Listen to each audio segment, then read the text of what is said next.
Welcome to my YouTube channel. आज हम लोग बात करेंगे एक नया जॉब आया है हरियाणा स्टाफ सिलेक्शन कमीशन का।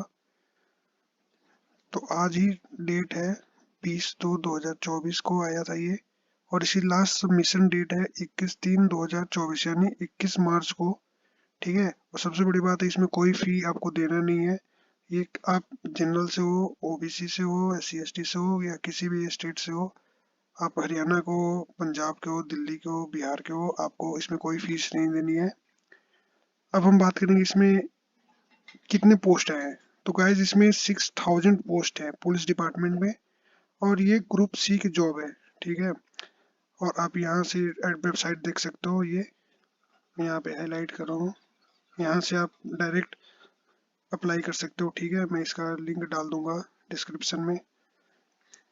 थोड़ा सा देखते हैं इसमें। ये 5000 पोस्ट है मेल कांस्टेबल के लिए। इसमें बहुत सारे कैटेगरी हैं, जैसे जनरल कैटेगरी के लिए 1800 पोस्ट है, SC के लिए 900 पोस्ट है। अब BC में बैकवर्ड क्लासेस होता है जिसमें A ग्रुप है और B ग्रुप है। A ग्रुप में 700 है और B ग्रुप में 400 है, मतलब दोनों को मिला के 1100 पोस्ट है। ठीक है, EWS वालों के लिए 500 पोस्ट है, और बाकी आप देख सकते हो यहाँ पे जो भी है मेंशन किया अपना अपना कैटेगरी से। और फीमेल कांस्टेबल के लिए है 1000 पोस्ट। इसमें भी जनरल के लिए 360 पोस्ट है। शेड्यूल कास्ट को जो बिलोंग करते हैं उनके लिए 180 है। इसमें भी बैकवर्ड क्लासेस जो ए ग्रुप के हैं उनके लिए 140 है, और बैकवर्ड ग्रुप जो है वो बी ग्रुप के लिए 80 पोस्ट है। EWS के लोग 100 सिर्फ पोस्ट है। अब इस नोटिफिकेशन में दे रहा है कि क्वालिफिकेशन क्या चाहिए। तो सबसे बड़ी बात है कि यहाँ पे आप क्लास 12 पास हो, किसी भी बोर्ड से, CBSE है, ICSE है, स्टेट बोर्ड से हो, और वो रिकॉग्नाइज्ड होना चाहिए। ठीक है, उसमें आपको कोई दिक्कत नहीं होगी, आप वो फॉर्म फिलअप कर सकते हो। और सेकंड कंडीशन इसमें हिंदी और संस्कृत आपको एक क्लास 10th में आपको किसी न एक सब्जेक्ट में आपको होना चाहिए, या तो हिंदी होना चाहिए या फिर Sanskrit as a main subject, core subject. ठीक है, और इसमें कोई वो नहीं होगा, डिस्क्रिमिनेशन नहीं होगा कि कोई ग्रेजुएशन किया है या फिर कुछ अलग है तो उसको एक्स्ट्रा मार्क्स मिलेंगे, ऐसा कुछ भी नहीं है। आप सिर्फ 12 पास होना चाहिए, बाकी हिंदी और संस्कृत है, इसके अलावा कुछ नहीं होना चाहिए। अब बात करेंगे पे स्केल की, तो 21,700 है, लेवल 3 की जॉब है ये।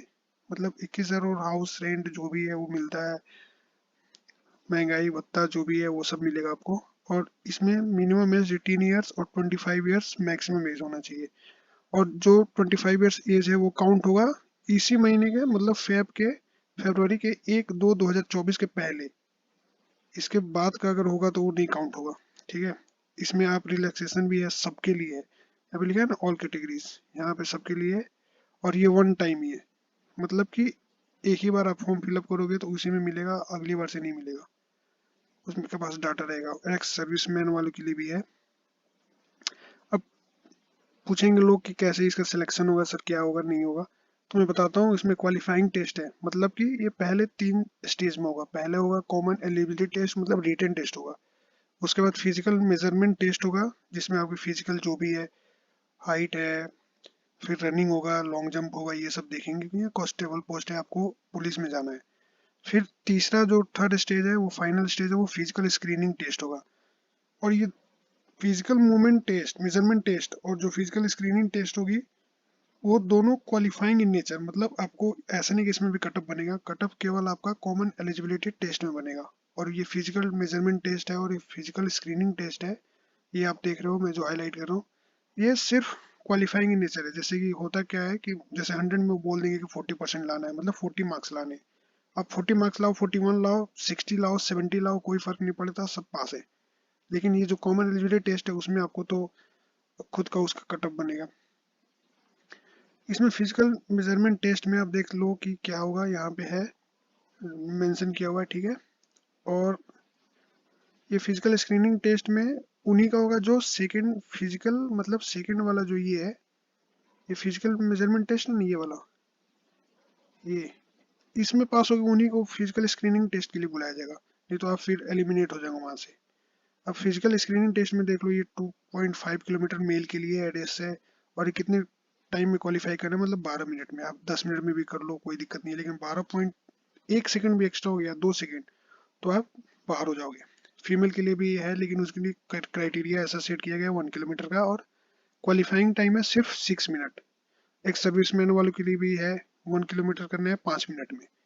बस बाकी ज़्यादा वो उसमें डिफरेंस नहीं है फीमेल और एक्स सर्विसमैन में, बट मेल के लिए 2.5 किलोमीटर 12 मिनट में उनको क्वालिफाई करना है।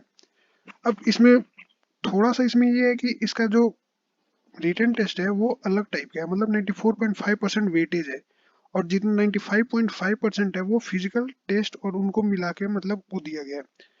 अब जैसे कि देखो इसमें एक चीज इसने और बताई है कि 4 times the number of advertise post of each category. यहाँ पे ये देखना जरूरी, ईच कैटेगरी मतलब कि अगर आप जनरल से हो, और जनरल में हमने पोस्ट देखा था कि 1800 है, मतलब कि 18 × 4 7200 लोगों को बुलाएंगे वो लोग फिजिकल मेजरमेंट टेस्ट के लिए और फिजिकल स्क्रीनिंग टेस्ट के लिए। ठीक है, तो अगर आप ओबीसी से हो, अगर ओबीसी में हमने देखा था कि 600 700 प्लस 400 ए और बी में ग्रुप में थे। ठीक है, तो उनको दोनों को ऐड करके उनके टाइम से 4 टाइम से मल्टीप्लाई करो, उतने लोगों को बुलाएंगे वो। अब क्वेश्चन कैसे होगा, तो फिर ऑब्जेक्टिव टाइप क्वेश्चन होगा, मल्टीपल टाइप जो क्वेश्चन होता है एमसीक्यू बोलते हैं, वो जो भी वनडे एग्जाम में होता है वैसे ही होगा। और मेन है कि क्वेश्चन का जो मीडियम होगा इंग्लिश में होगा। आप कोई जरूरी नहीं कि आप इंग्लिश में पढ़ रहे हो तो हिंदी में दे दिया, नहीं, दोनों में रहेगा, हिंदी इंग्लिश दोनों में। जो एसएससी वाले नॉर्मल जो होते हैं वैसे एग्जाम होगा। आप हिंदी में हो तो इंग्लिश में सॉल्व करो, हिंदी में हो तो हिंदी में सॉल्व करो, कोई दिक्कत नहीं है। ठीक है, उसके बाद एडिशनल वेटेज क्या है, अब ये इंपॉर्टेंट है। जो स्कूल में या फिर कॉलेज में, मेनली स्कूल में ही होता है, एनसीसी का किसी के पास सर्टिफिकेट है तो उनको बेनिफिट है कि उनको 3 + 2.5 मतलब मैक्सिमम 5.5 मार्क्स मिले थे। मैंने बोला था ना कि यहाँ पे ये 94.5% ये सीईटी कॉमन एलिजिबिलिटी टेस्ट के थ्रू मिलेगा, और ये जो 2.5 + 3 5.5 जो टोटल मार्क्स है उसके ना 100 मार्क्स हो गए, तो इनको बेनिफिट होगा। अब ये 3 जरूरी नहीं कि सबको 3 मिलेगा, इसमें भी होता है कि एनसीसी के अलग अलग वेरिएंट मतलब वो होते हैं, लेवल होते हैं। अगर आप ए के लिए सर्टिफिकेट आपको मिला है तो आपको 1 मार्क्स मिलेगा, अगर बी लेवल पे हो तो आपको 2 मार्क्स मिलेगा, सी पे हो तो आपको मैक्सिमम मार्क्स 3 मिलेगा, और 2.5 वो एनसीसी के सारे लोगों को मिलेगा। मतलब अगर आप ग्रुप ए में हो, ठीक है, तो आपको 2.5 + 1 कितने हुए, 3.5 मार्क्स आपको एक्स्ट्रा मिलेंगे। वैसे ही सोशियो इकोनॉमिक क्राइटेरिया है, उसमें आपको 2.5 मार्क्स अलग से मिलेंगे। अब देखते हैं सिलेबस क्या है भाई, एग्जाम आ गया, नोटिस आ गया, सिलेबस कैसे क्या है, नहीं पढ़ना है क्या पढ़ना है। तो उसमें नॉर्मल जो होता है क्वेश्चन एसएससी वालों के लिए, जैसे कि जनरल स्टडीज है, इसमें क्या होता है, स्टैटिक हिस्ट्री हो गया, यही सब है, पॉलिटिकल साइंस है, आर्टिकल पूछ देंगे। फिर जनरल साइंस है, इसमें बायोलॉजी फिजिक्स केमिस्ट्री ये सब जितने भी क्वेश्चन रहेंगे जो बेसिक्स होते हैं, 10+2 का पेपर है तो उसके नीचे के ही लेवल का होगा, 10 लेवल का होगा। फिर करंट अफेयर्स है, ये तो जरूरी है। उसके बाद जनरल रीजनिंग है, जनरल रीजनिंग में वही है, एप्टीट्यूड टेस्ट में आ जाएगा आपको।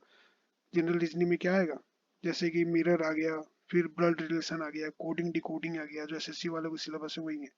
मेंटल एप्टीट्यूड है, मैथ्स आ गया, एवरेज आ गया, उसमें उसमें आप मेंसुरेशन पढ़ सकते हो, उसमें आप प्रॉफिट एंड लॉस पढ़ सकते हो, परसेंटेज पढ़ सकते हो। न्यूमेरिकल एबिलिटी में आप सीरीज पढ़ सकते हो। ठीक है, अब देखो यहाँ पे एग्रीकल्चर एनिमल हस्बेंड्री से भी क्वेश्चन पूछ सकता है, तो ये आप करंट अफेयर से प्रिपरेशन कर सकते हो।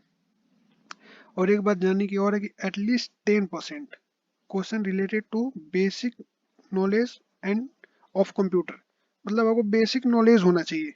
इसका एटलीस्ट 10% कहने का मतलब कि 10% भी 100 क्वेश्चन है, मान लो कि 10 क्वेश्चन पूछ दिया, 12 भी पूछ सकते हैं, 15 भी पूछ सकते हैं, मतलब 10 मिनिमम रहेंगे।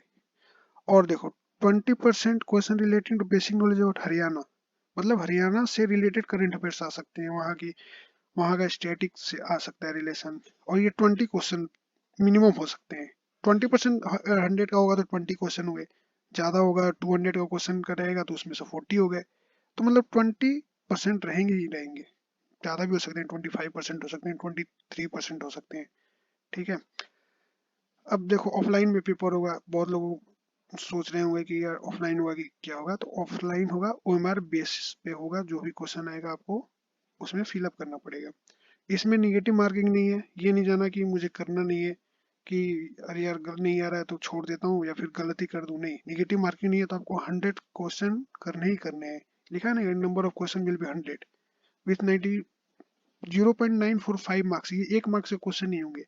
100 को मल्टीप्लाई करोगे 945 से, 0.945 से कितने आएंगे 94.5, और उधर एनसीसी वालों में हम लोगों ने बात किया था कि 94.5 प्लस 5.5 टोटल कितना हो गया 100 हो गए। तो एक क्वेश्चन 0.945 का होगा और 5 मिनट एक्स्ट्रा दिए जाएंगे। ठीक है, अगर कोई भी सोच के जाता है कि चलो मैं 100 क्वेश्चन है मैं 80 करूं, तो फिर उसके मार्क्स भी कटेंगे। उसको 100 में क्वेश्चन अटेम्प्ट करने ही करने हैं, नहीं करने के बाद में मार्क्स करने हैं, तो ये कटेंगे। तो ये आप देख लेना कि आपको 100 करने हैं, चाहे आपको आता हो नहीं आता हो, ये तो मार्क्स भी कटेंगे। हरियाणा का ये है, हरियाणा पीसीएस में भी ऐसे चलता है। सोशियो इकोनॉमिक क्राइटेरिया है। ठीक है, इसमें उनके घर वाले किसी भी, कोई भी फैमिली का कोई भी पर्सन रेगुलर अपॉइंटमेंट एम्प्लॉयमेंट नहीं होना चाहिए उसका डिपार्टमेंट बोर्ड में, किसी भी कंपनी में। अगर कोई डेली वेज है, अर्नर है, कोई कॉन्ट्रैक्ट पे है, उसको काउंट नहीं करेंगे। बट अगर वो गवर्नमेंट जॉब में है या फिर किसी डिपार्टमेंट कॉर्पोरेशन में भी क्यों नहीं काम कर रहा हो, कमीशन में काम कर रहा हो, तो उसको सोशियो इकोनॉमिक क्राइटेरिया का बाहर किया जाएगा, तो उसको मतलब 2.5 मार्क्स कट जाएंगे। और ये सब, एक मिनट, ज़्यादा ये सब नहीं है। अच्छा, एक चीज़ और मैं बताना भूल गया कि ओएमआर शीट आपको 3 होंगी। एक तो ऑफिशियल होगी, एक कैंडिडेट के पास रहेंगी, और एक क्वेश्चन पेपर के साथ जो आएगा वो आपको मिलेंगी। और आप पेंसिल का यूज़ नहीं कर सकते हो वहाँ पे, पेंसिल अलाउ नहीं रहता है। वाइटनर भी आप नहीं यूज़ कर सकते हो। ये नहीं कि वाइटनर लगा के लोग कर देते हैं, मैंने भी देखा है पेपर में लोग करते हैं, ब्लेड यूज़ करते हैं, वो सब अलाउ नहीं है, रिजेक्ट हो जाएगा। तो ये मत करना। चलो एक क्वेश्चन गलत हो गया, कलर गलत हो गया तो कोई दिक्कत नहीं है। अब डॉक्यूमेंट्स क्या क्या आपको चाहिए, तो क्वालिफिकेशन एंड मेट्रिकुलेशन सर्टिफिकेट एकदम ओरिजिनल होना चाहिए, मतलब उसका स्कैन डाल सकते हो।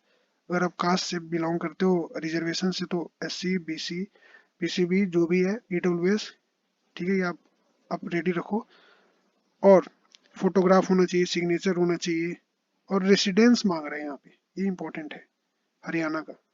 इफ एप्लीकेबल, मतलब अब अगर आप मान लो हरियाणा के नहीं हो, आप फॉर्म भर दिए, तो आपको रेसिडेंस की जरूरत नहीं है। लेकिन आप रेसिडेंस अगर हरियाणा की हो, हरियाणा का आप स्टेट से बिलोंग करते हो, तो अपना डाल देना, वो बेटर रहता है। और ई डब्ल्यू एस सर्टिफिकेट जो होगा वो 2023-24 के वैलिड होना चाहिए। जैसे लोग, जो लोग के पास 2-2 साल पुराना होता है, वो सब वैलिड नहीं करेगा, तो ये ध्यान से रखना, नहीं तो फिर आपको रिजर्वेशन नहीं मिलेगा। ठीक है, और डिक्लेरेशन भी अपना साइन भी करके आपको अपलोड करना है। ठीक है, ये तो मैंने बता ही दिया। ओरिजिनल कमीशन के पास रहेगा एक कॉपी, एक कैंडिडेट के पास रहेगा। ठीक है, ये तो बता ही दिया। हाँ, तो यही था। आप लोग डेट देख लो एक बार फिर से कि आपको लास्ट डेट है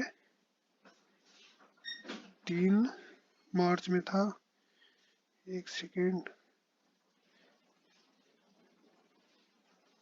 हाँ 21 मार्च को है, तो अप्लाई करो, बिल्कुल फ्री है। All the best.